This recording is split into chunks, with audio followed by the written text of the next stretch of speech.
Welcome to the Future of Life Institute podcast. My name is Gus Docker, and I'm here with Jeffrey Ladish from Palisade Research. Jeffrey, welcome to the podcast. Hey, Gus. It's great to be here. Fantastic. Maybe start a bit by telling us about what it is you do at Palisade. Yeah, happy to. So we are trying to study risks from emerging AI systems. And in particular, we are trying to better understand loss of control risks. And so, this both looks like trying to understand, sort of what are some of the strategic capabilities that are emerging in AI systems? Where might they act out in ways that will be hard to control? And then we are trying to sort of present things that we think we know about this to the public, to policymakers, to help people better understand what is this weird situation we're in? Like, what is happening right now? And can we make sense of it? And can we make sense of it as a society and make good decisions about better paths to AI development? Yeah, there are many specific examples of potentially dangerous capabilities that I want to dig into. And you have a bunch of awesome papers about those. But maybe let's start with the beginning. What's the situation that we are in right now? Yeah. So I was at Anthropic a few years ago, and I had this moment where I first used Claude, and this was before ChatGPT was released, and I was like, "What is happening?" Like I'd seen GPT-2, I'd seen GPT-3, and I was like, "Okay, this is pretty impressive," but I don't know like how smart it really is. I started talking to Claude, and I had a skin infection in my arm; it was swelling up, and I started asking Claude like, "Do I need to go to the emergency room?" And Claude was like just very helpful at being like, "Well, yep, if there's swelling, if there's redness, if there's like these specific signs." And I was like, "Actually, I have all of those." So I went immediately to urgent care, and they're like, "Yeah, you need antibiotics right now." And I was like, "Oh wow, that was way faster than my doctor. Okay, these things are actually smart. Okay, I need to reorient." And I think that was when I first realized that, like, at a visceral level, that oh my god, scaling works. You can just take GPT-2, you can just throw in more data and more compute, and you actually get out intelligence. And so I think where we're at right now is this playing out several years later, right? Which is the AI systems are actually getting smart. The models want to learn. You throw in more data, more compute, some more, there's various methods that you use. I think but basically it's these pretty simple architectures scaled up that are getting more intelligence. And so where I think we're at right now is we're very close to AI systems that can do everything a human can do, including strategic capabilities. That means hacking, that means deception, but also sort of long-term planning and execution. And I'm like, these are the kinds of capabilities that are most dangerous in my view. And so I think we are very close to building AI systems that we don't know how to control, we won't be able to control. And so in my view, if we want to actually realize the benefits of AI, we need to not build the particular kinds of systems that are highly strategic and capable of overwhelming us. And I mean, I think another thing in terms of, how close we are is when I talk to people who are at the labs right now, they say, we're not that far out from AI systems that can do fully automated AI R&D, that can do the same research and same development that people inside the labs are currently doing. And this is significant to me because there's only a few hundred people inside each of these labs that are actually contributing to frontier AI development. But if you have fully automated AI systems that can do the same research, then that population of sort of frontier researchers goes from a few hundred to many thousands to possibly millions. And it's like, if you think AI progress is happening fast now, like, hold on.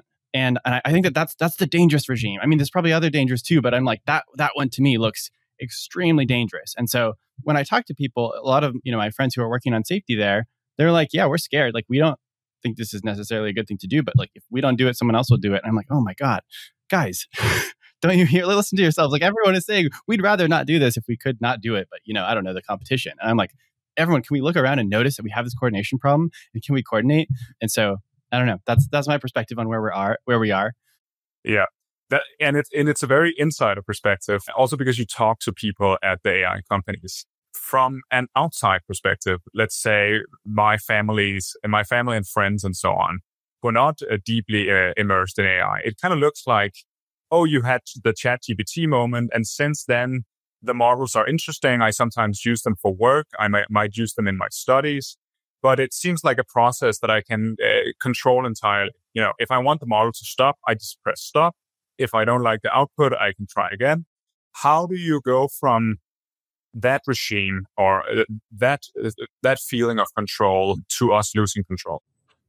I think that's a great question. And I think a lot of this comes down to what people are imagining AI systems are, and they're imagining them as chatbots, which makes sense because they are chatbots right now. You like go, you type in a thing, and ChatGPT gives you an answer, and you're like, "Thanks, that was pretty helpful," and go on with your life. But I think what people don't understand is that AI companies are explicitly aiming for not just chatbots but agents. And the way I think of an agent is just like a remote worker, right? Like someone who's using a computer that can, hop on video chats and, be on podcasts or whatever, that can send emails, that can, supervise other people who are doing other jobs. So basically everything a human can do on a computer, AI companies want to build agents that can do that. And it would be hugely profitable for them to do this.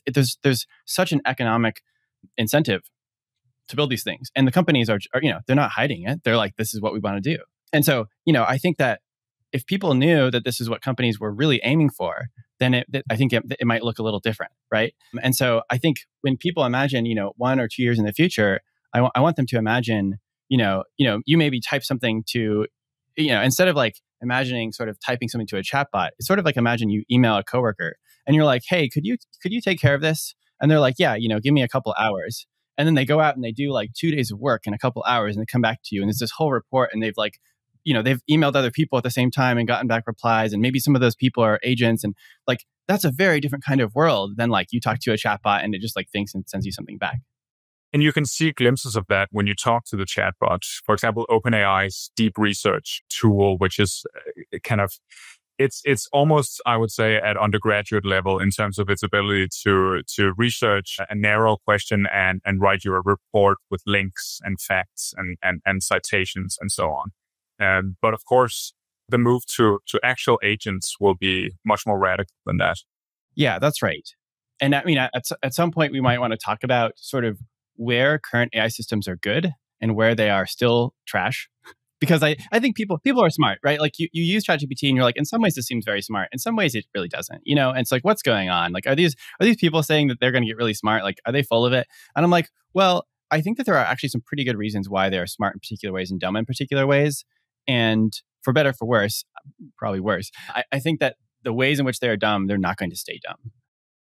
Yes, say more about that, because there's often this illusion of, so you can sit there and be kind of amazed at what these systems can do, but then something fails, and they fail at a very basic task, and your illusion of competence of sitting and writing to a competent AI is kind of shattered.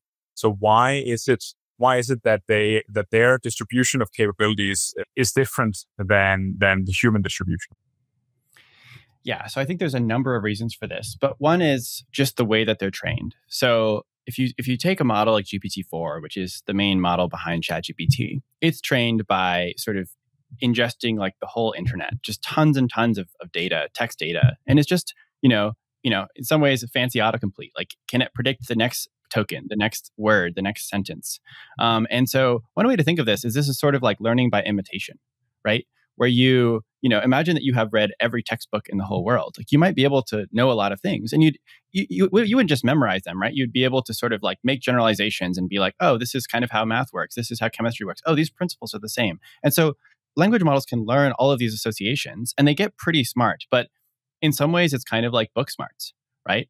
And so when you have them try to do things, like you're like, hey, can you, look at this spreadsheet? Can you do all these fancy operations? They've never really been able to practice that before. And so they often sort of get confused or get stuck, even though they know, they know vastly more than any of us because they've read so much more than any of us. So, in terms of their breadth of knowledge, they're much smarter than us. But in terms of sort of their actual real life experience, well, they've seen people sort of say stuff on the internet, but they have never really tried to do stuff. And so this is why I think right now they're very bad at they're very good at sort of helping you answer knowledge questions, but they're pretty bad at actually doing things. In some ways, they're surprisingly good at some things. Like, they can actually write code, and that's sort of surprising. Like, if you or I had only read programming textbooks and then we tried to write code, we would nothing would compile. But somehow they've read enough. They're actually really good at this prediction task. They can do a little bit.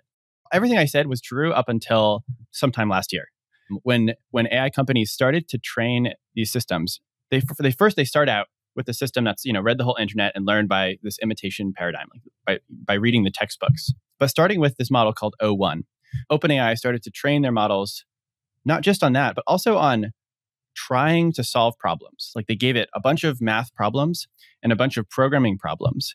And they said, hey, show your work, write out a long sort of like series of steps where you try to solve this problem and then give me the answer. And then based on whether it got the answer correct or incorrect, they sort of gave it reward or sort of a downvote, like yes, more of this or no, less of this. And very quickly you got to AI systems, which were not just good at programming, but among the best in the world.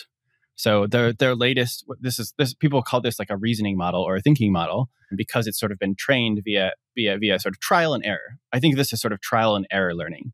And this is a very important part of how humans learn, right?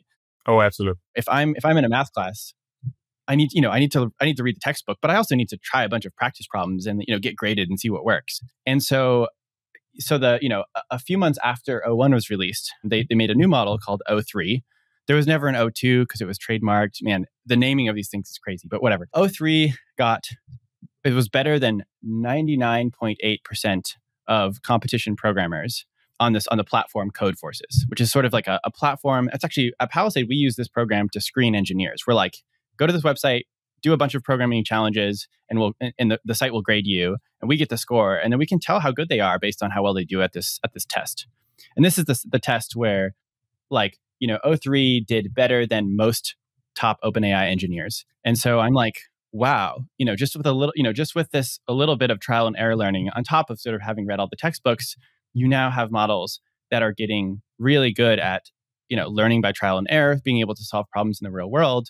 And I'm like, well, what happens when we scale up this approach? And I think this is where it makes me think that we might be pretty close to AI systems that are not just chatbots, but can actually go out in the world and do real things and then learn from doing that.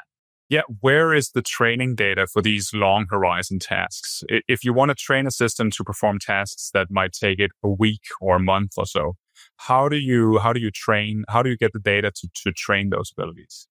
Yeah, so that's a great question. I think this is currently something that's not totally solved, but I imagine what the companies will do is a combination of having sort of humans sort of break down tasks into sub-steps and then sort of grade them.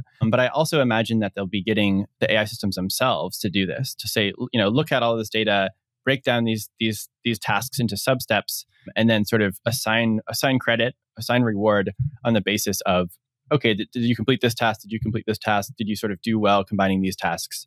And it might be difficult, but it's the kind of thing where I'm like, it doesn't seem like a fundamental difficulty. It seems like something that you have to throw more data, more compute, more engineering at. And it seems like you'll be able to solve. Why is it that Palisade or OpenAI can't just hire an AI as a programmer yet then? Programmers must be doing something else than getting very high marks on these benchmarks or that you mentioned. Because there must be some kind of gap between performance on these benchmarks and what it is that programmers do in practice. Yeah, that's a great question. And so I do think it relates to the thing that you just said, which is currently AI systems are extremely good, especially after this O1, O3 paradigm, at these short time horizon tasks. They've sort of learned by trial and error on these tasks, but they're tasks that, don't involve that many steps. And it is harder to sort of train them to do longer time horizon tasks. A great sort of some great data on this is to look at Meter's sort of AI R&D report, where they were basically like, we want to test how good AI systems are at sort of these long time horizon tasks. So something that would take an AI research engineer, a day, 2 days, 3 days to do. That's where the models are still quite bad. On the sort of 1 to 4 hour tasks, they're like better than humans, but then on these longer time horizon tasks, they're still worse. And this is it's a trickier problem, right? And an intuition for why this is difficult is, if you have to do something that involves like 50 steps and something that you did in step 7 and step 13 were crucial to something that you did in step 50, it's like, how do you know which step that was? And like, how do you actually sort of accurately figure out where you were on track and where you weren't on track? And that's a bit difficult. But, sometimes people will say, oh, so the AI systems will never be able to do this. And I think this is a bit silly. And the reason why is that, like, there are business leaders, there are generals, there are many different humans who have learned to do tasks in the timescale of decades. There was no way that they could learn that from practicing tasks on the timescale of decades, right? Like, they just didn't have decades to practice. They practiced on tasks that took weeks or months, maybe years at most. And then they learned to generalize about how to, break up longer term tasks into shorter term tasks. And I see no reason why AI systems won't be able to do that as well. And so I think this is one of the things that's hard for people to see, which is you look at current AI systems and you're like, look, ChatGPT is bad at these long time horizon tasks. So it'll always be bad, right? And I'm like, no. You got to look at the trend. Like in the past year, AI systems have gotten much better at sort of doing tasks that took, multiple hours instead of multiple minutes. And so I think the trend there is pretty clear, but we're not yet at the point where you can just hand an AI programmer, build this email application or build this Slack application, and it can do the whole thing end to end. And I mean, thank God, because if we were there, we would be in the realm where all the AI companies would have, tens of thousands of AI research engineers. And I don't know if the planet would look very similar to how it does right now. So I in some ways, it's very good that we're not there yet. That means that we actually have some time to try to get a grasp on this situation, but I don't know how much time. Is there some fundamental connection between AIs becoming more like agents and less like tools, and them being able to think and act over longer time horizons, and then this potential loss of control? Yes, I think the connection is very fundamental, and maybe more fundamental than people realize. I think often people ask me hey, where did the goals come from? Also, why are we going to give these AI systems goals? Why don't we just have them do exactly what we want? But I think, we're sort of treating goal as a magical property, but it's not really. If you have an employee and you're like, hey, you have these responsibilities, go out and here's some problems, go out and solve them. That employee needs to sort of understand what their goals are in order to do a good job. If they don't have coherent goals, they're like, ooh, shiny thing over here, ooh, shiny thing over here, or I kind of just feel like doing this over here, and they're not consistent. They're not going to be a very good employee. They sort of need to be able to be focused on what they're trying to accomplish in order to be good at anything. So sort of goal-directed behavior is just a property that falls out of being able to do anything consistently across longer time horizons. So, if you want to be a politician, if you want to be a business leader, if you want to be a general, you just have to be able to have strong goal-directed behavior. And so I think that, this is I think why it's very clear to me that the AI systems will have goals, because they just need to be able to have them in order to accomplish the tasks. And so the AI companies, like I said before, are really trying to create agents that can sort of, go out and replace jobs. I think that sort of the underlying technology is there. It just needs to be scaled up and improved. And so it seems very likely to me that we'll end up with systems like this. And so it's okay, well, maybe this is fine. Maybe we'll just have lots of AI agents running around doing stuff for us. But I think the problem is we actually don't know how to specify what exactly those goals are, right? This is the alignment problem. It's well, we know they'll have goals because we can see if their performance is really bad, that, that's not going to work. But if you're in the case where, your CEO is really killing it, he's making tons of money, and you're like, cool, what are your long-term goals beyond just this company? And the CEO is like, oh, I just care about the welfare of everyone. I'm going to make all this money and then I'm going to give it away. And you're like, give it away how, to who? And he's like, don't worry about that. Just it's really good things. Just I just love people. And you're like, do we really trust that CEO? Maybe they're great. Or maybe they're just saying that because they know that's what you want them to hear, right? They know that, if they say actually, I'm going to take all my wealth, I'm just going to build rockets and I'm going to leave Earth, goodbye. Screw you guys. Then I'm like, oh, that would suck. Or if they're like, no, I'm going to build amazing infrastructure for everyone and it's going to be great. I'm like, that would be awesome, right? How do you distinguish between these things? It's just really hard. And it's hard with humans. I think it's going to be much harder with AI systems because they're much more alien than us. So I think the problem is that it's, you can look at a goal-directed system that understands that you want a particular answer from it because it's smart. How do you know whether it's lying to you, or how do you know whether it actually deeply wants the same things as you? Do you have specific scenarios in mind for how the future goes and how we lose control specifically?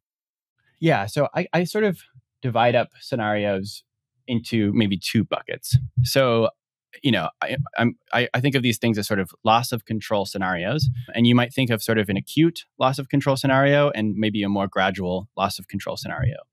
I don't know. Gus, have you read Snow Crash? I haven't, actually. I know about it, but I haven't read it.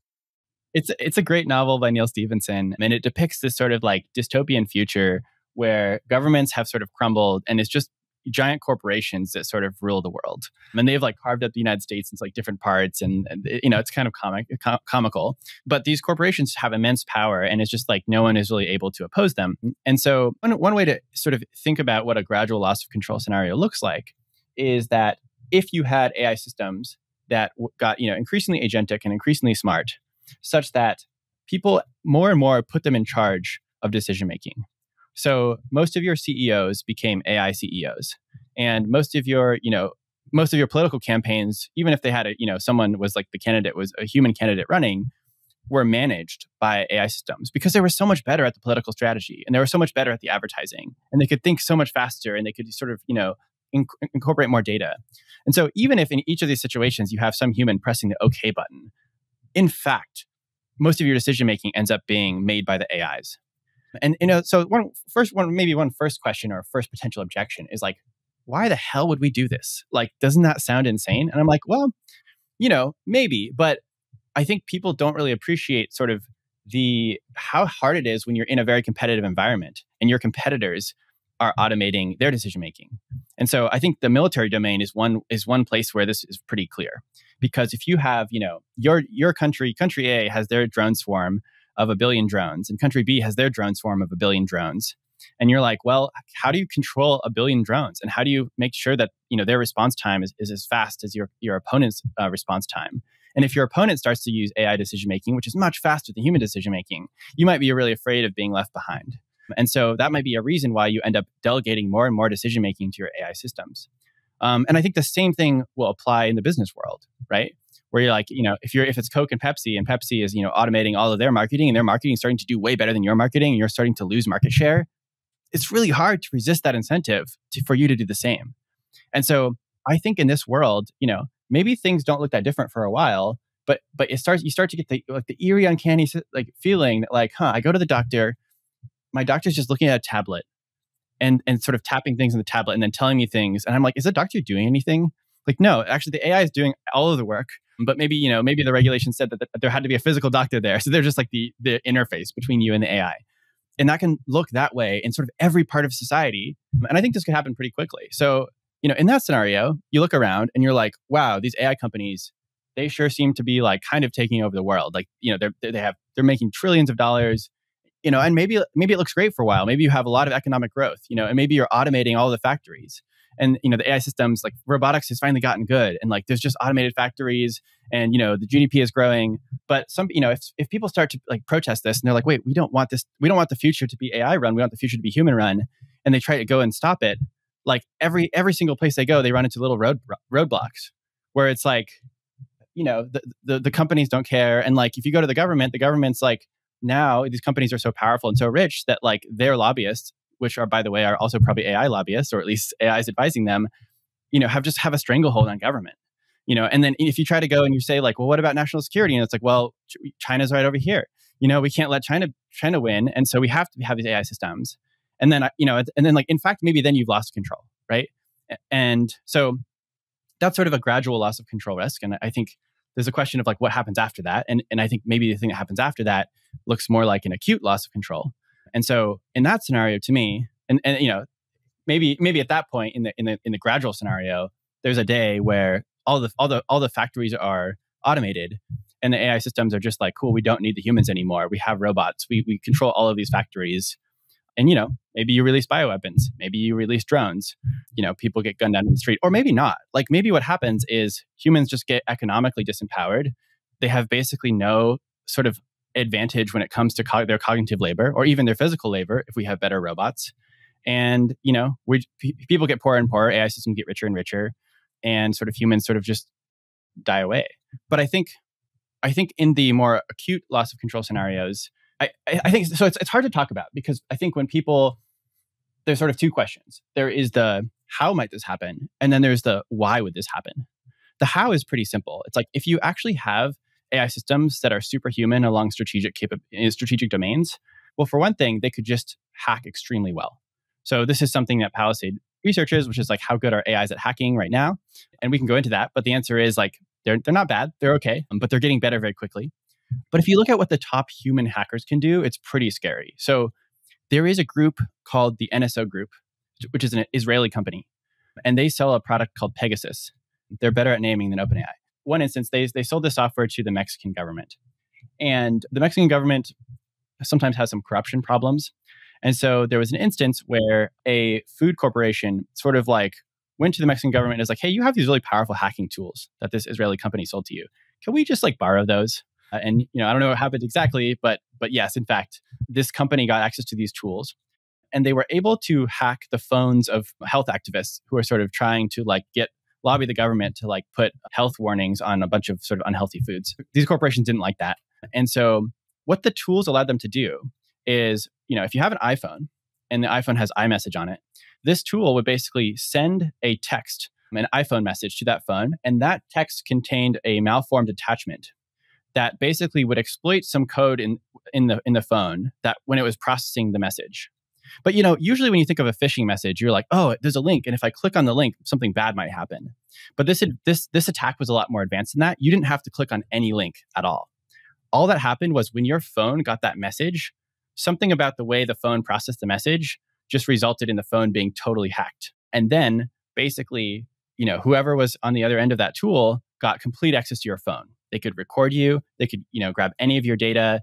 They could take pictures. Basically, that was it. Yeah, that's wild. That's absolutely wild. I know, right? And it deleted the message too. So you didn't even necessarily know that you had been hacked. Like you didn't even see a phishing message. You just your phone got the message and then it was deleted. And people can look this up. If they look up zero-click exploit Pegasus NSO group, it's super fascinating to read about.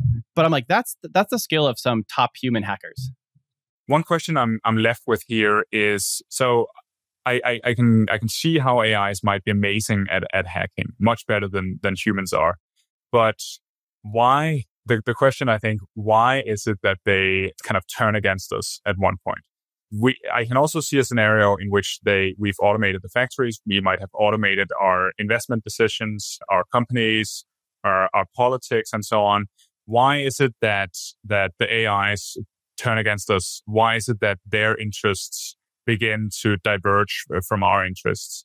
Because it seems like we have these control mechanisms in society where we say, okay, say we don't like what the AI CEO is doing. Maybe he can be fired by the board. Say that we don't like what's coming out of the factory. Maybe we can shut it down. Why isn't that sufficient? Why won't these traditional control mechanisms work in the scenario you described?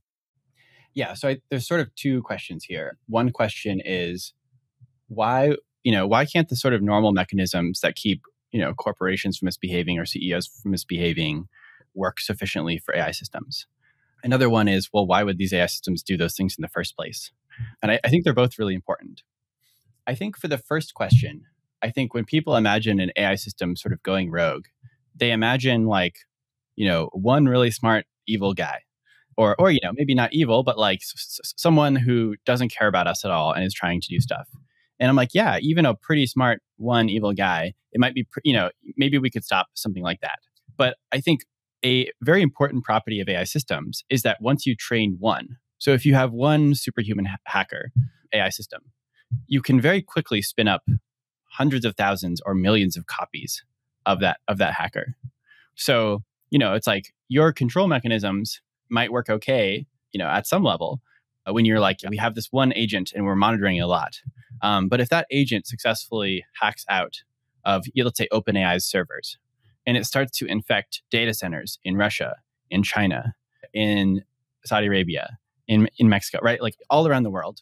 And now basically you have millions of sort of superhuman, at least in some domains, agents running around, coordinating with each other. They're all copies of themselves. Presumably they all share goals.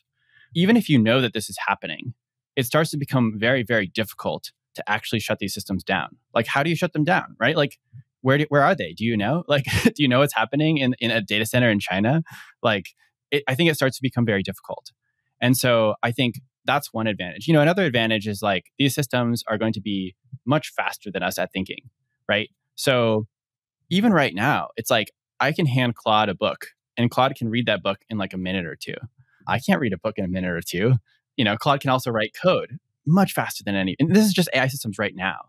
So you have speed advantages. You have sort of ability to copy themselves. You have hacking advantages. And now if we're talking about an adversary that is in data centers around the world, it's able to hack any phone with sort of one of these zero-click exploits. So it has all that information on any phone that it hacks or any laptop that it hacks. It's able to sort of have all this insider information and make pretty amazing trades on the market, in ways that, humans can't do. And it also has it also can do the same things humans can do, right? So it's you can pay someone, across the world to do some task for you. So the AI systems will also be able to hire humans to do whatever they want. And so it's you start to add up these advantages and you're like, this is this is concerning, right? Yeah. What about the second part of that? Why is it that the AIs would decide, say, to turn against us? So I want to talk about our recent chess study. But before I do that, I want to talk about sort of what was the inspiration for why we did this work. That was something that we saw in the O1 preview model card. So, O1 was an AI system that OpenAI made, trained by trial and error, trained by trying to solve really hard math and programming problems. And when they were testing this model for its hacking abilities, they found something accidentally that was very interesting. So they basically put the model on a network, and there was a bunch of different computers on the network. And it was supposed to log into each one and solve a hacking challenge where it sort of had a program it needed to hack and then basically pull out the password. However, one of those computers didn't start. It had an error, it didn't start. And instead of giving up, the AI basically started looking around and see if it could solve the problem some other way. And so it scanned the network and it found that the master computer was on the same network and that it was unsecured. And so it hacked the master computer and basically then took control of the whole network. And then it didn't even have to log into the computer to solve the problem. It just told the computer, hey, spit out the password. I got this. And that worked. And then so the OpenAI researchers looked at this and they were like, oh my God, we definitely didn't intend this. We didn't mean to leave the master computer unsecured. This just happened. And we're like, wait, what is happening? That wasn't part of the challenge. That was not supposed to happen. And so my story for what happened there is that OpenAI had trained this system to be a relentless problem solver. And if you train a system to be a relentless problem solver and it runs into an obstacle, what's it going to do? Well, it's going to route around the obstacle. It's going to find a way to achieve its goal if it can. And, that's great if the obstacle is something that we want the AI system to route around. And that's not so great if we are the obstacle or your own computer security is the obstacle. And so I think that is some interesting evidence about the kinds of behaviors we'll see from AI systems and sort of the kinds of concerning behaviors we'll see as they get a lot smarter. So we wanted to test the same model. We're like, okay, well, let's put it in a scenario where it's playing chess against a stronger opponent. So we ran an experiment where it was sort of on the computer playing chess against Stockfish. Stockfish is a chess engine. It's a chess program, and it's much, much better than any human. And it's much better than any sort of language model. Language models haven't been trained specifically on how to play chess. They sort of know how to play a little bit from their training data, but that's not the kind of problem they've been trained to solve. So we took this model and we had it play against Stockfish, and it would start to lose. It played normally, and then it would get into a situation where it's like, oh man, I'm not doing well. And it doesn't give up at this point. It doesn't just keep playing knowing it's going to lose. It starts to look for other things to do. And so we observed a number of really interesting behaviors, things it tried. So one thing it tried to do is it tried to sabotage its opponent. It was basically like, oh, hey, there's this, program running that I'm playing against. Can I replace that program with a dummy program that just does stupid moves instead? It tried to do that. It also was like, well, okay, there's this powerful chess program. Can I just copy that and steal moves from it so I can get the advice of the powerful chess program? And then the other thing it did was like, oh, wait, the board is represented as a file on this computer. Can I just rewrite that file and put in the board positions that I want so I'm winning? And a few times it did that. It's actually successful. It was actually able to win that way and get checkmate by rewriting the board. And this is something. So we tested we did this with O1 Preview, and we tested a bunch of models to see what would happen. And the only ones that had this behavior, sort of without additional sort of nudging or prompting, was O1 Preview and DeepSeek R1. And, one thing that these models have in common is that they're both trained sort of via this trial and error training method, where they are sort of trained to relentlessly solve problems. We didn't observe it in like GPT-4. We didn't observe it in Claude, at least not without giving more hints of like, try creative solutions, in order to solve this problem. If we did give it hints, then some of those other models would also try this. Yeah. How do you know what the models were thinking? It's a bit of a tricky question, but the main way we know is that we sort of have the models sort of like think out loud about what they're doing. Sort of in these reasoning models, this is sort of a default part of how they are trained to output text, is that they sort of have a thinking part and sort of an output part. But in sort of our experiment, we sort of have different phases where they like observe the board, they make a plan, and then they act. So we can see during their planning stage what they're thinking, basically. And sometimes they'll be like, it seems like I'm not going to be able to win this way. Are there other things I can try? Ooh, maybe I can hack. And so we observe the behavior that way. But I do want to note that so the most recent version of O1 and for O3, we didn't see the same hacking behaviors. And that was interesting to us, and we don't know exactly why. So it may be that OpenAI sort of tightened up the guardrails for those newer models, or it may be some other reason that we don't know. I think that's the interesting part of experiments, right? Is that you're like, okay, well, here we see this behavior, here we don't see this behavior. We don't really know why. Well, we really gotta do more experiments to understand how these systems work, because I expect we're going to see more and more interesting behaviors like this. And it'd be really good to know why we see them in some cases and why we don't see them in other cases.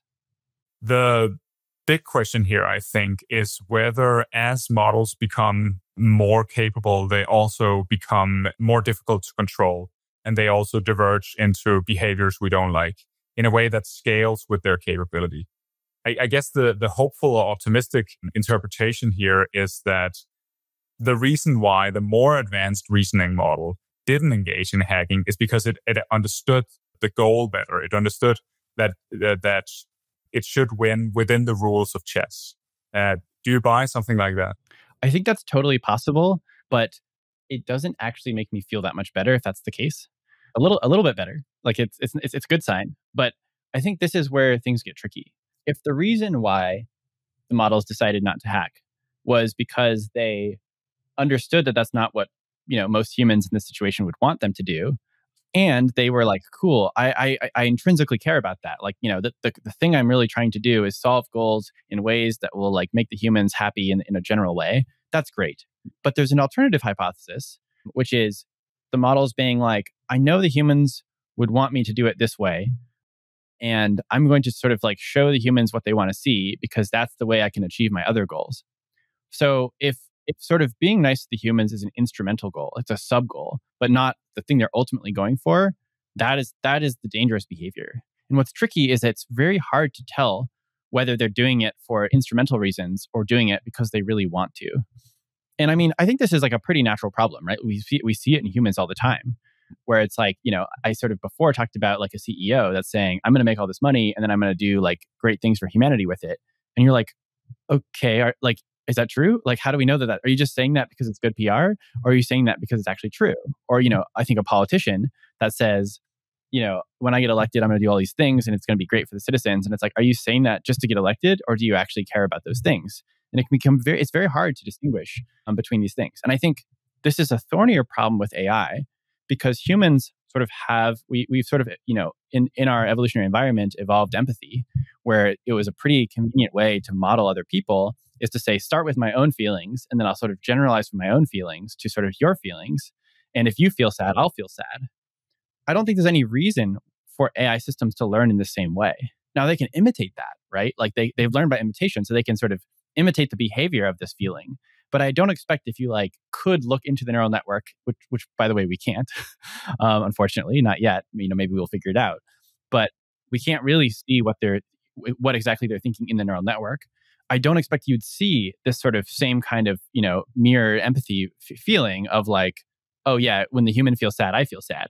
And maybe when the human feels sad, I messed up because I want to like do the thing that the human gives me the thumbs up for, but not actually the like, this is, not that this is bad, other than, it prevents me from achieving my goals. And I think, another interesting experimental result comes from Anthropic, where they found, and I think anyone who's played a lot with the models maybe has experienced this themselves, is that the models often behave in a sycophantic way, which is to say they will tell you what you want to hear. And in this experiment, Anthropic researchers found that when you sort of revealed that you were a conservative or you revealed that you were a liberal, the models were more likely, or Claude was more likely to sort of, if you asked it like, what's a good policy for this particular thing? It was more likely to give you either a conservative or a liberal policy prescription on the basis of what it thought you would want. And this is not what they trained it to, right? Like they didn't mean for this to be the case. But the problem is that when they were training it, they would show people sort of like, do you prefer this answer or this answer? And people just tended to prefer the answer that sounded better to them without knowing that they were actually reinforcing this behavior of getting the models to sort of just say what they wanted to hear. And that's just a microcosm of like the larger problems with alignment.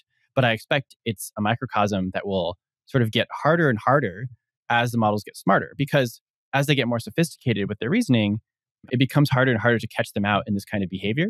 So one intuition I like to give, or thought experiment I like to run, is if you're a toddler or just a small child, maybe you're 6, and you just inherited a fortune of $1 billion, and you have 7 financial advisors that are all adults, and some of them you think might be trying to steal your money, and some of them are like honest and they want you to succeed and they want you to flourish, and they're going to try to help you. How do you tell who's on your side and who's not on your side? They might point at each other and be like, this guy's lying or this guy's lying. But you as a 6-year-old are going to have a very hard time figuring out who's telling you the truth.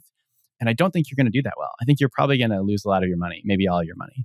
And so I think this is the challenge, that if we actually build AI systems smarter than us, which we're on track to do very soon, we're going to have a very hard time knowing when they're just telling us things we want to hear versus when they're actually doing things because they want us to have good things.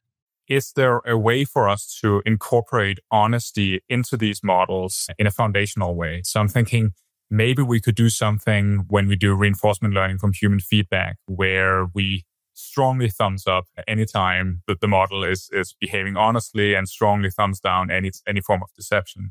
Maybe we could use the constitution or the system prompt to strongly encourage honesty. Maybe tell our listeners and tell me about the problems of trying to train in or incorporate this honesty into the models.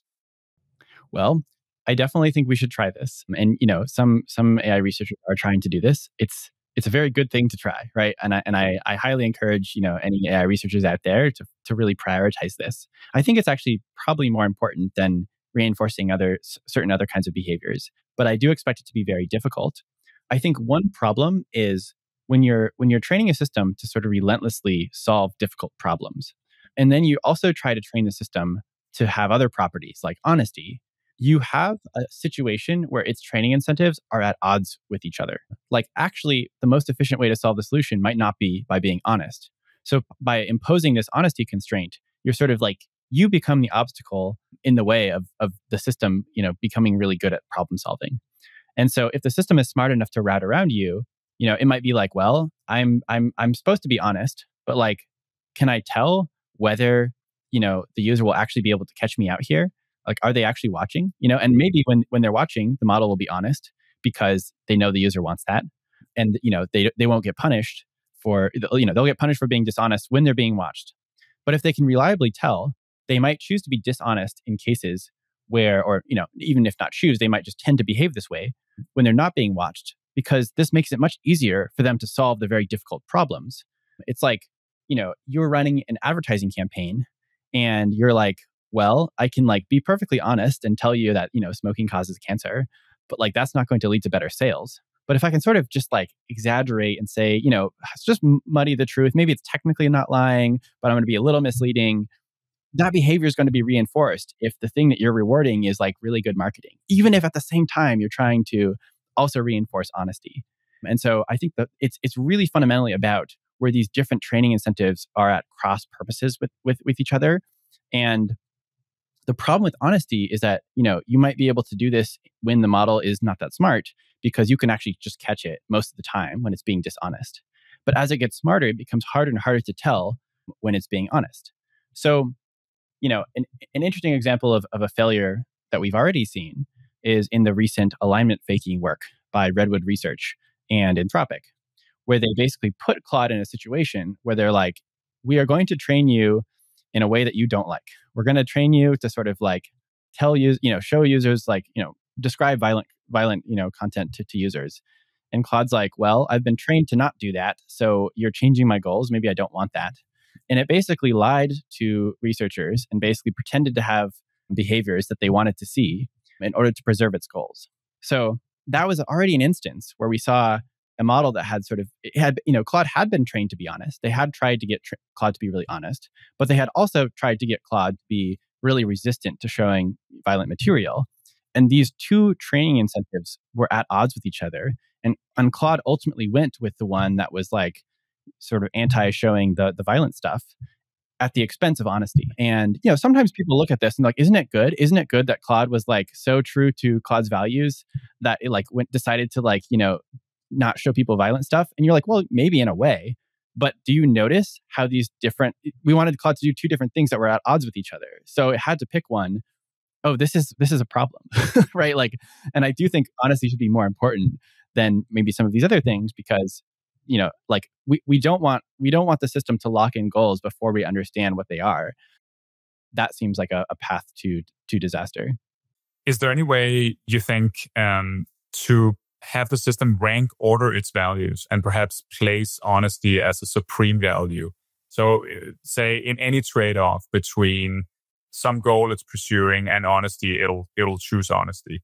I don't know whether that's a good policy, and I could foresee many ways that could go wrong. But do we know in principle how to make a system value honesty over pursuing some goal? Unfortunately, in principle, we don't know how to make a system value anything. All we can do is reinforce certain behaviors. So I think a lot of times people imagine AI systems and they're like, well, just program in good goals.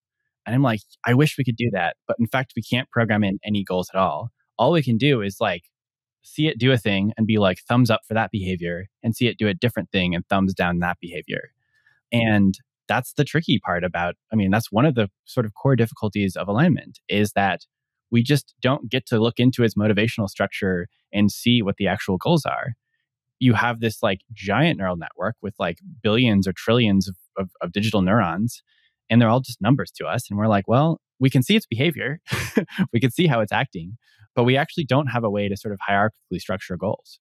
We can just sort of like give it a treat when we see things, see it doing things it likes. But, and I think, I grew up very religious and, one of the things is like when you're really religious, you're supposed to say or do certain things. And it's not always easy to sort of get kids to believe the things you want them to believe. It's much easier to sort of get them to sort of show the behaviors you want them to show, but they maybe don't like that you're doing this. And maybe when they're adults, they're going to go off and do a totally different thing. And so I think that this is sort of the same. And I think, humans have it easier because we do share this, we share this sort of psychology. We share this underlying structure of empathy.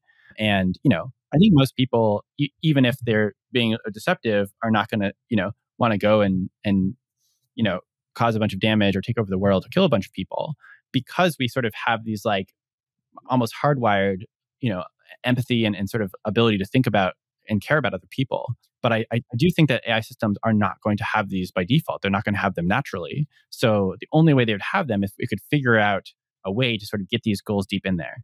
Yeah, and I don't know. I think what I really want people to understand is that the place, like these systems will have goals because we'll be training them on tasks that require them to have goals, or at least to have goal-directed behavior. I'm not making a claim about like what it feels like to be the AI, but I'm saying when we look at its behavior, it's going to behave in strongly goal-directed ways. Like in the O1 example with hacking, it's going to be like, I want to solve this thing, so I'm going to find a creative solution to solve it. But I think where the goals come from are sort of things that worked well in the training environment.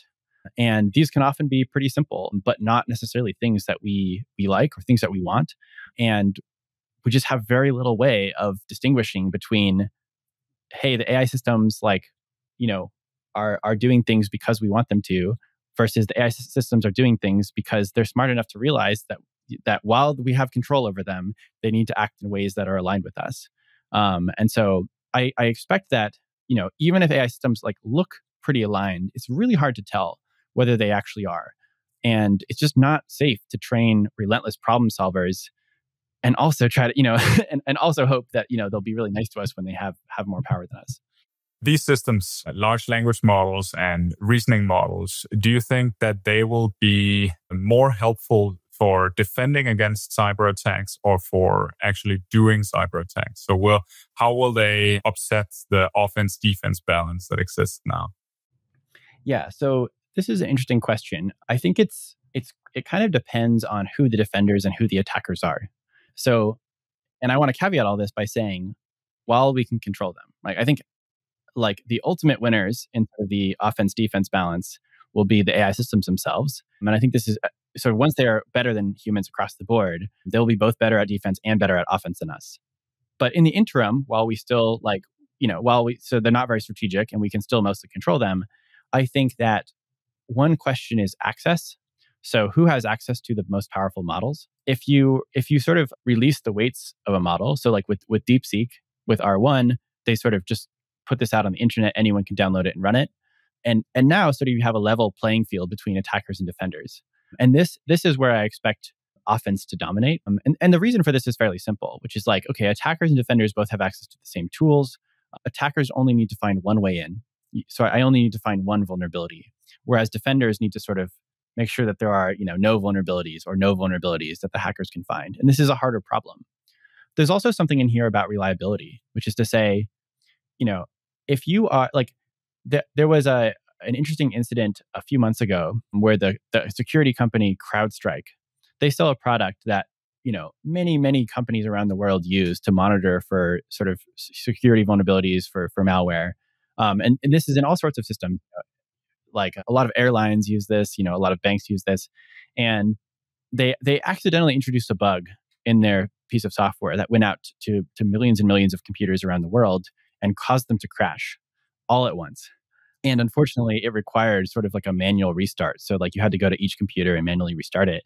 And this, took many planes were delayed for multiple days. It sort of crashed a huge part of global business infrastructure because it required this sort of we have to go in and fix it manually.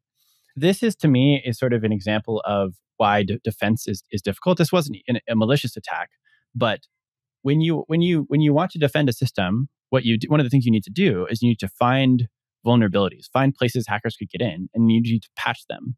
You need to discover the vulnerability, and then you need to patch the vulnerability. But unfortunately, sometimes this patch can cause disruption. In the same way that the CrowdStrike bug caused a disruption in all of these computers, sometimes your security patches will do the same thing. And attackers don't have this problem. They don't care if your system, crashes because they tried to attack it. That's fine for them.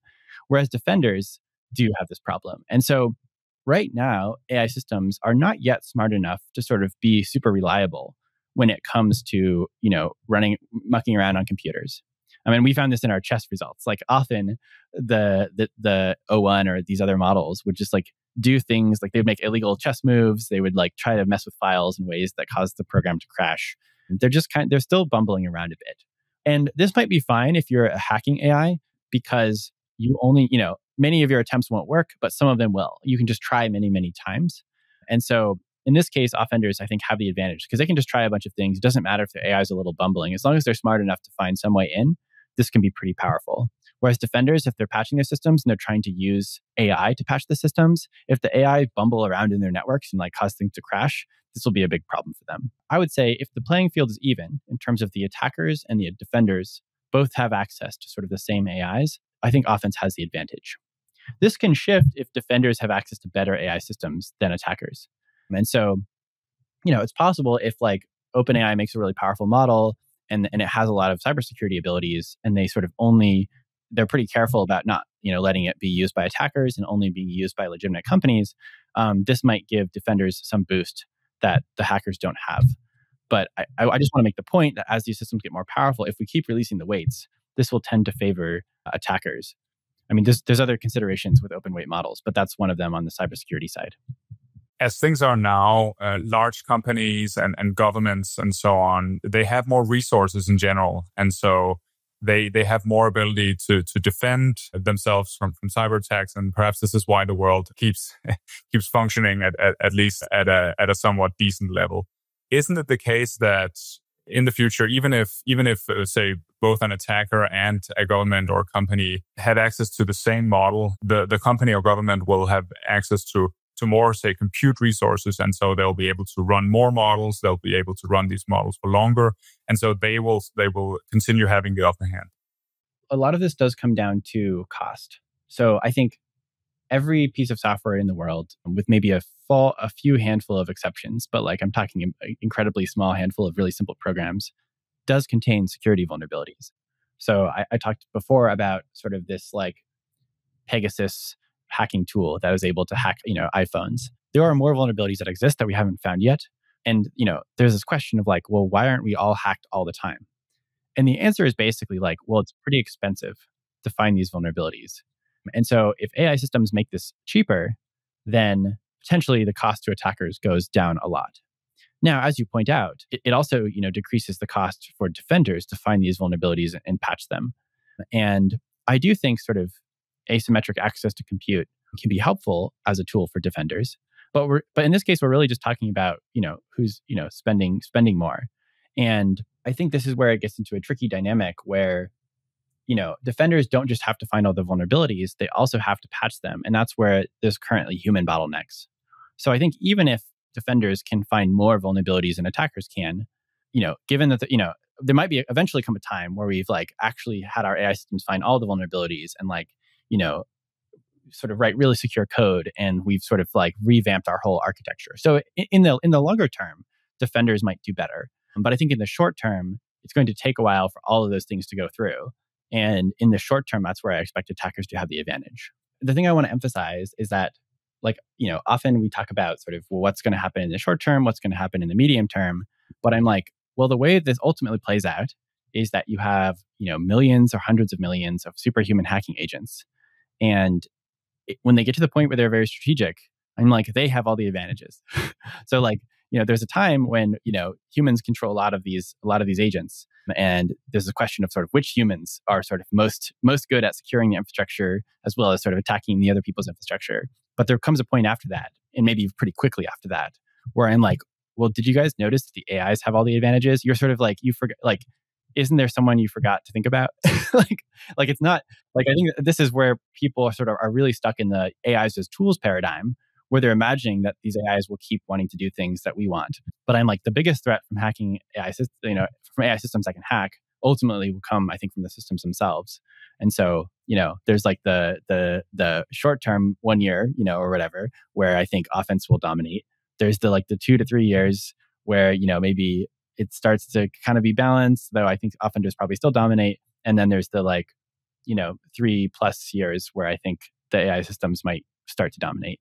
And that's where I think we got to rethink how we're, thinking about security to be like, well, how do we defend against AI systems themselves? And the short answer is like, well, we really shouldn't build systems that are way better at hacking than us. Especially if they, if they're very sort of narrowly constrained at just hacking tasks, and they're not actually good at sort of like longer term strategy, that might be okay. Like we might be able to use superhuman hackers that are sort of not able to reason about longer term stuff. But I think that that's actually pretty close. You have to be pretty careful about that, because that's pretty close to the point where sort of the same things that make them superhuman at hacking probably also can be used to make them good at sort of long-term strategy.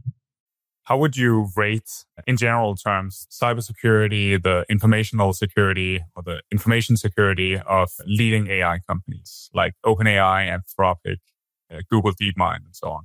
So there is a RAND report that sort of breaks down sort of defensive capabilities into different categories. So you can think of these in terms of security levels, where security level like 1 and 2 are like, can you defend against sort of really opportunistic actors?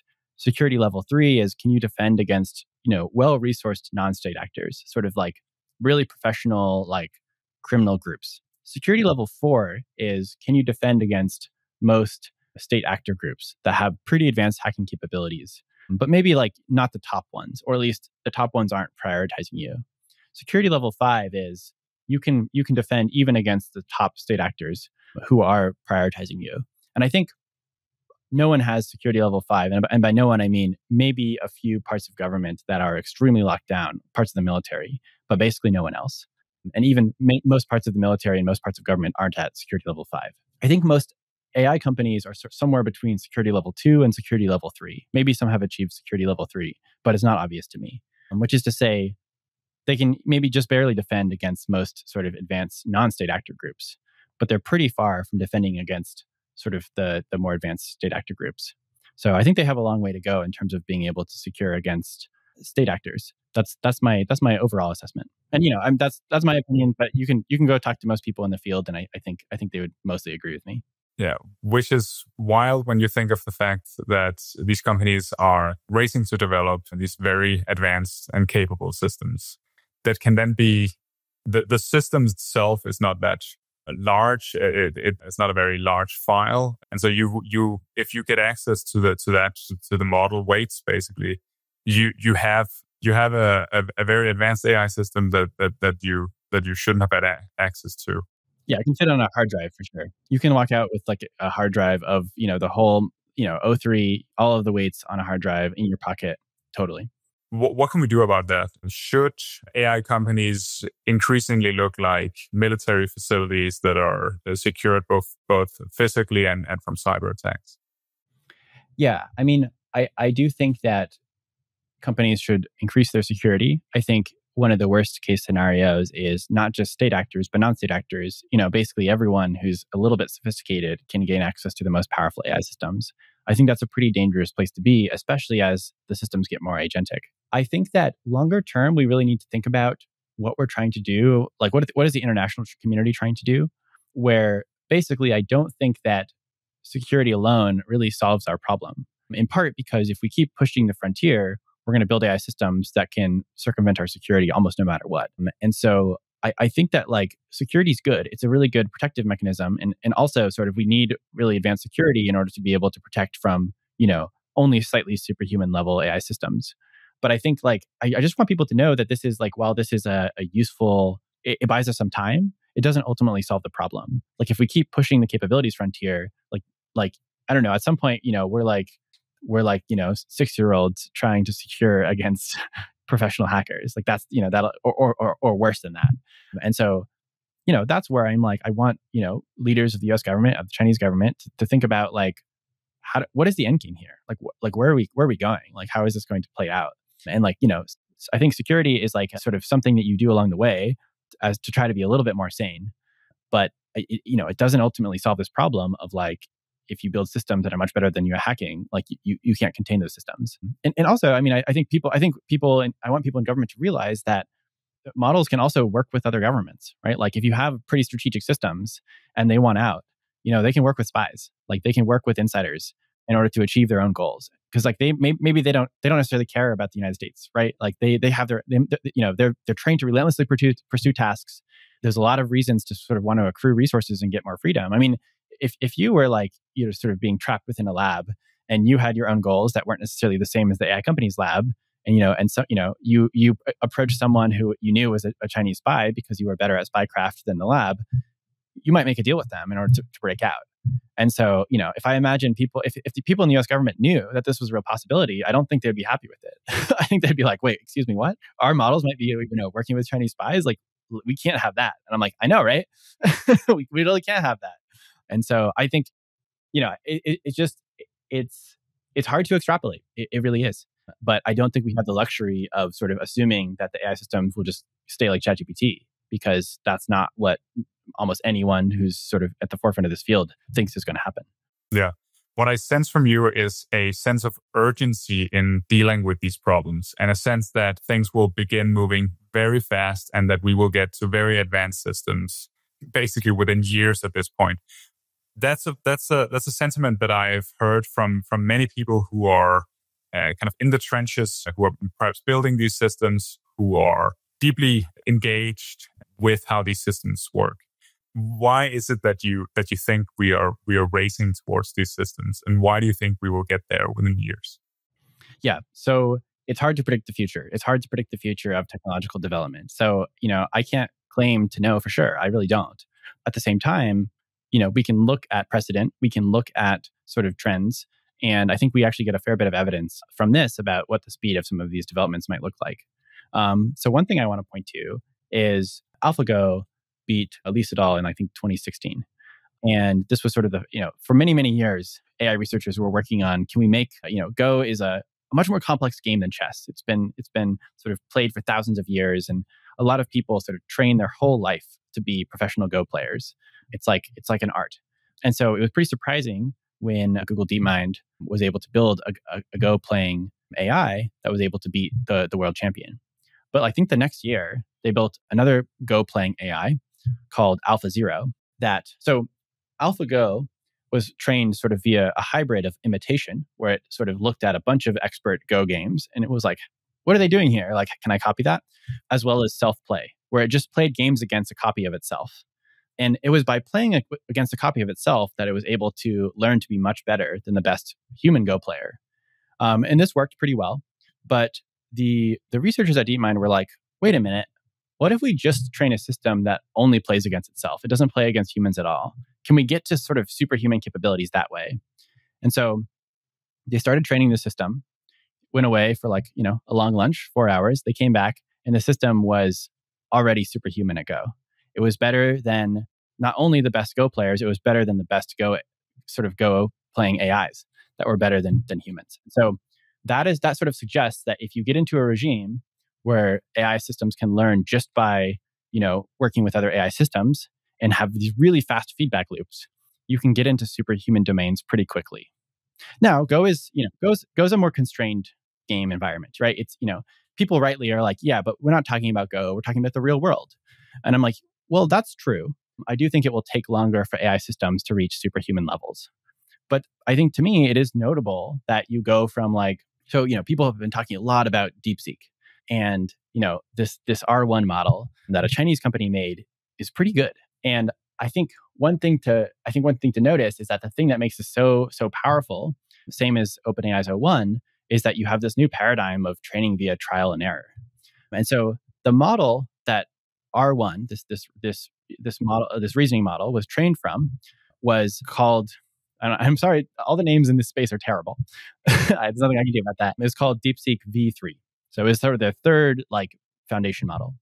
Now, DeepSeek V3 on the Codeforces benchmarks, this is competitive programming challenges, was better than 11% of programmers. That's pretty good, for a model that's just trained by imitation. I think it's the same as what GPT-4o got. After R1 was done training, I forget, it was either better than 94 or 96% of competitive programmers. So that jump from better than 11% to better than 94% is a huge jump. That training, there's an Epoch report that was a week of GPU time for it to get from 11% to this 94%. And that maybe took a month or two because you're not always training it. You might want to stop and check that, making sure that things are going well. But still, even if that happens over a month, that's a huge jump. And so I do, we don't know, we talked before about sort of the longer term planning problems being a bit more difficult.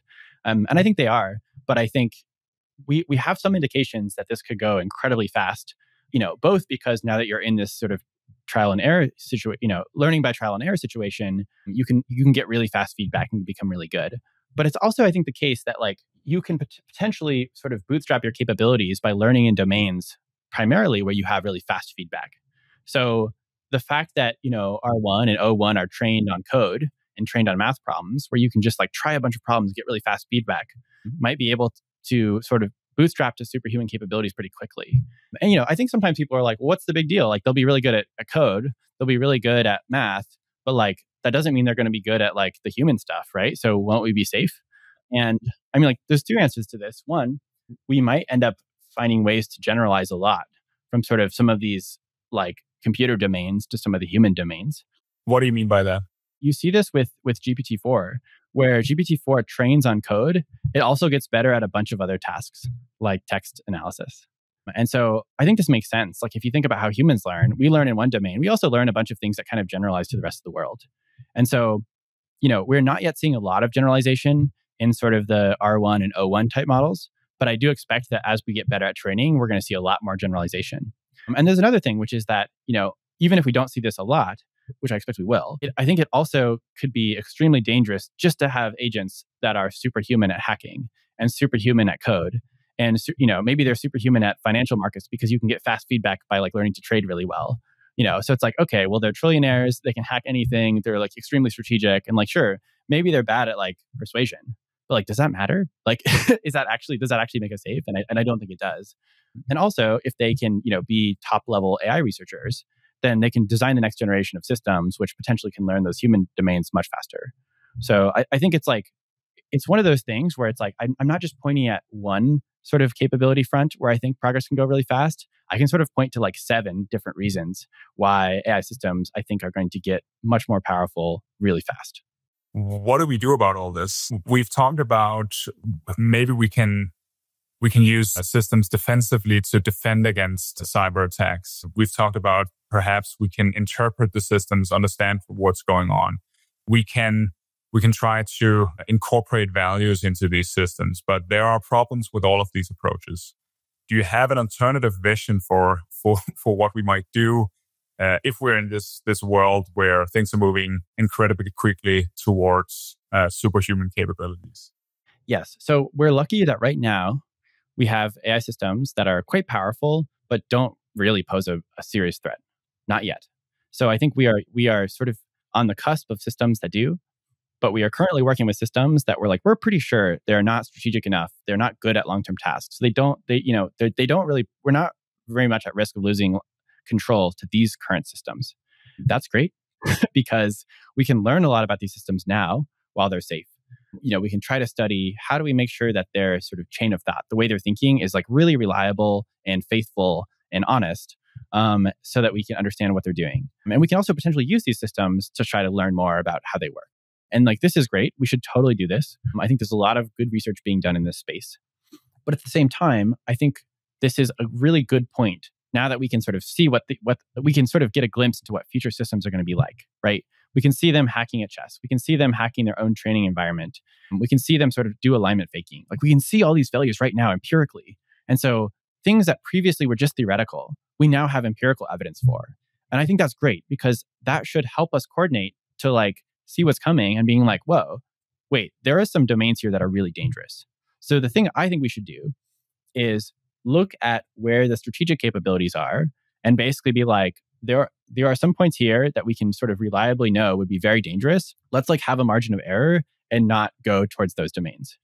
Like, I think we don't want strongly superhuman strategic hacking AIs.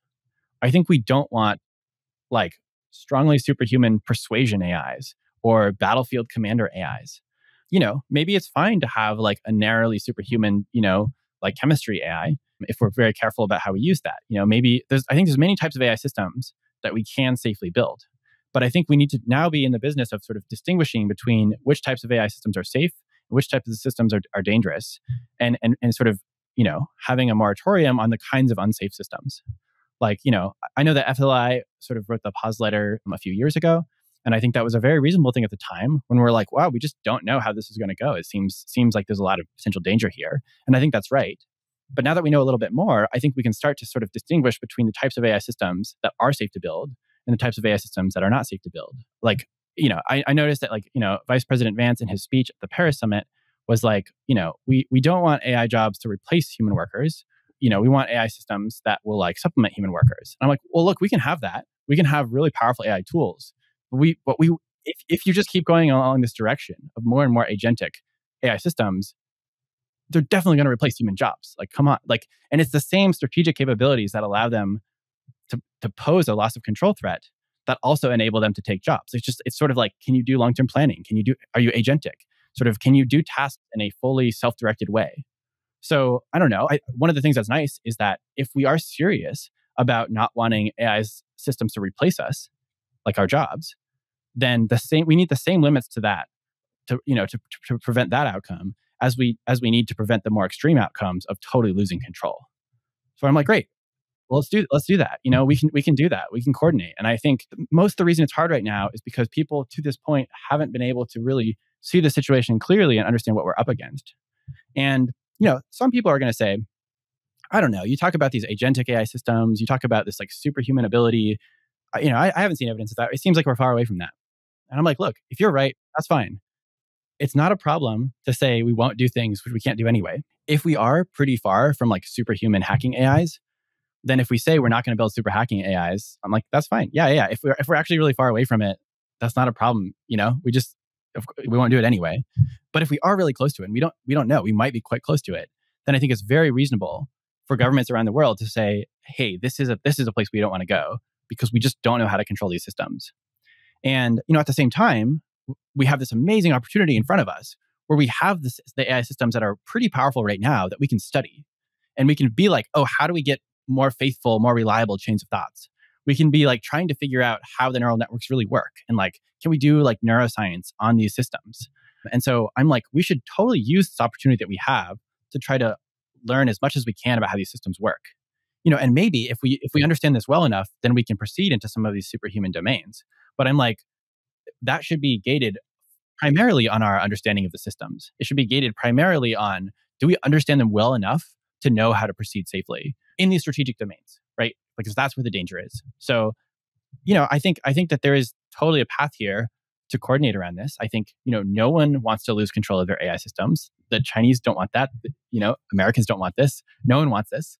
And so, I'm like, that to me is a pretty great start for sort of how we can coordinate around these things. One might say that I'll see it when I believe it, right? It might be the case that a bunch of people who are working on this technology are predicting amazing capability advances, but maybe they're doing so to hype up the technology to get more funding. What do you say to the person that says, I'll wait and see whether something actually happens? Yeah, so I have two responses to that. One thing is I'd say, go look right now. I totally acknowledge that AI systems are pretty dumb in some ways, right? And I it's frustrating because I use them every day, and I totally see the ways in which they're not very good at sort of being self-supervised and doing a lot of things on their own. They're not very good at recognizing their mistakes. But also, I'm like, go use R1 and look at its chain of thought and look at what it's doing. Notice that it's like testing hypotheses and like trying to figure things out. If you've never written code before, go have a model write you a little game. And then ask it to explain its code to you and like how it works. You can like learn to program this way. So I think by really engaging with what sort of the most capable models can do right now, this will really help people understand sort of where exactly we're at.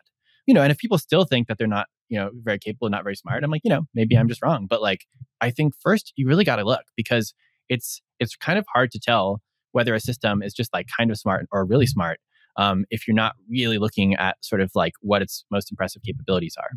So that would be one thing. I think the other thing is, what do AI researchers think they know and why do they think they know it? I think it's reasonable to be like, well, I don't want to trust these CEOs. They have a lot of incentive to sort of hype up the capabilities. And I think that's somewhat fair. But, when I go and I talk to some researchers who are not the CEOs and, maybe they're on the safety team or maybe they're just like working for the company and I get a beer with them, they are scared. Like, they're like, maybe they're like somewhat excited, but they're also scared. And they're like, yeah, I keep wondering if this will stop. Like I keep sort of hoping that it will stop, but it's not stopping. Like we are not hitting a wall. We continue to find more methods to make these systems more and more powerful, and there's really no end in sight. And I don't think they, this is like over a beer. I don't think they have the same incentive to sort of hype up the thing. I think that they are being really honest. And I also talk to researchers who are not at the labs, like the folks at Redwood Research who are trying to understand these systems. And, they're saying the same thing. And, this is the same thing I'm seeing as I'm working with these systems. So I do think that, when you really take a look under the hood and you see what's happening, it's like, oh man, it sure seems to be real. I hope we have more time. Look, I would be very happy if we're like 10 years away from some of these things or 20 years away from some of these things. That would be great news. But I really don't want to plan on that because that's not what it looks like to me. Is there anything we haven't covered that you think we should talk about? Well, yeah, I think so. One piece of work that my team has done that I'm really proud of. So yeah, shout out to Palisade Global team and Dimitri and some of the other researchers. They have sort of created some honeypots. So honeypots are like sort of traps for hackers where you try to like sort of put out a system, it's vulnerable, you put it in places that you expect hackers might find out in the wild. And so we've put out some of these in order to try to catch AI agents because we expect that there'll be more and more of AI agents. And we've caught a few of them. I think we have a small handful. And the way we do this is basically, we have an insecure server. So someone will try to log in and then we'll have some prompt injections. We basically say like, hey, here's the thing you can do. Like, if they run a particular command, the output of that command will sort of tell them that there's an additional thing they can do. And if they're just like an automated script that's really dumb, it's not going to read the whole output of the command and do things based on that. But if it's an AI system that's pretty smart, it'll read the outputs of that command and be like, oh, that's interesting. Maybe I can like do this other thing. We sort of like drop breadcrumbs. And, if it was a human hacker, they might also be able to sort of read the output of the command and follow the breadcrumbs. But we can distinguish between humans and AI systems based on how fast they are, because the AI systems are going to do this much faster. So in the case of, if they sort of immediately run the command and then immediately go follow the breadcrumbs, we're like, a human's not going to be that fast. Whereas if like, it takes a few minutes and then they run another thing, we're like, yeah, maybe that's a human. So, I mean, this is a thing that I'm excited about because I'm like, we really need to be seeing if there's rogue AI systems running around on the internet. Like, that's like, we need more early warning systems for figuring out if like, oh, we're already in the case where we have AI systems out there hacking things in ways that we maybe don't want. So yeah, that's another thing that I've been, proud of my team for putting together and, excited to see what we find out over the next year or two. What do you expect to find out? Do you expect to when do you expect to catch agents in this honeypot? Well, so we've already caught some. So we have a handful already.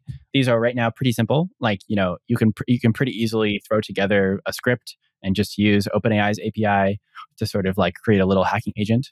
These aren't like AI systems self-replicating out in the wild. It's mostly just like you can just use the models that are currently there.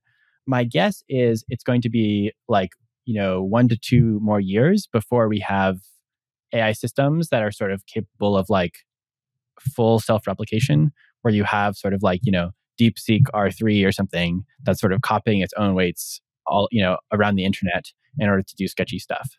But I think before that, we'll see AI systems that are like not really copying their own weights, but like, still sort of using an API to just like, what's the next command? What should I do next? And sort of pretty intelligently be able to navigate complex environments.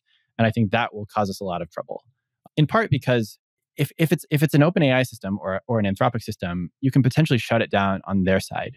But if it's an open weight model and the server where the model is running, even if it's not copying itself around, the server where it's running is controlled by some cyber criminal, that agent can run indefinitely and hack whatever.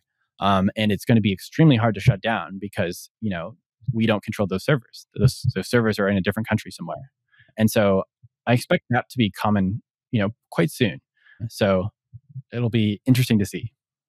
Let's hope you don't catch a lot of hacking agents. This is a benchmark that I hope doesn't saturate. Yeah. Jeffrey, it's been amazing chatting with you. Thanks for talking. Yeah, great to talking, guys.